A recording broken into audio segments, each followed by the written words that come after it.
o'zim uzoq vaqt gaymarit kasalligidan qiynalganman. Oxirgi paytlarda o'sha lorga borib kelib ham 37-37,5 isitmadan tushmagan holatlar juda ham ko'p bo'lgan. Masalan, bu isitma bilan oyli yurardim-da, hatto antibiotik qabul qilayotgan paytimda ham o'zgarishlar bo'lmasdi.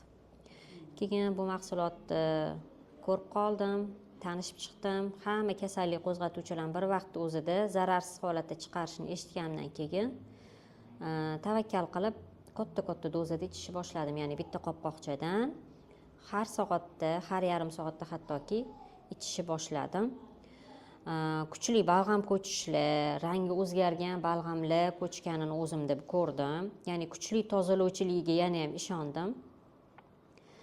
O'sha ozgina vaqt ichida isitma 36,6 o'zim tanam tetik holatda yurishni boshladim. Ya'ni o'sha gaymarit kasalligidan shu bilan shifo topdim deya olaman.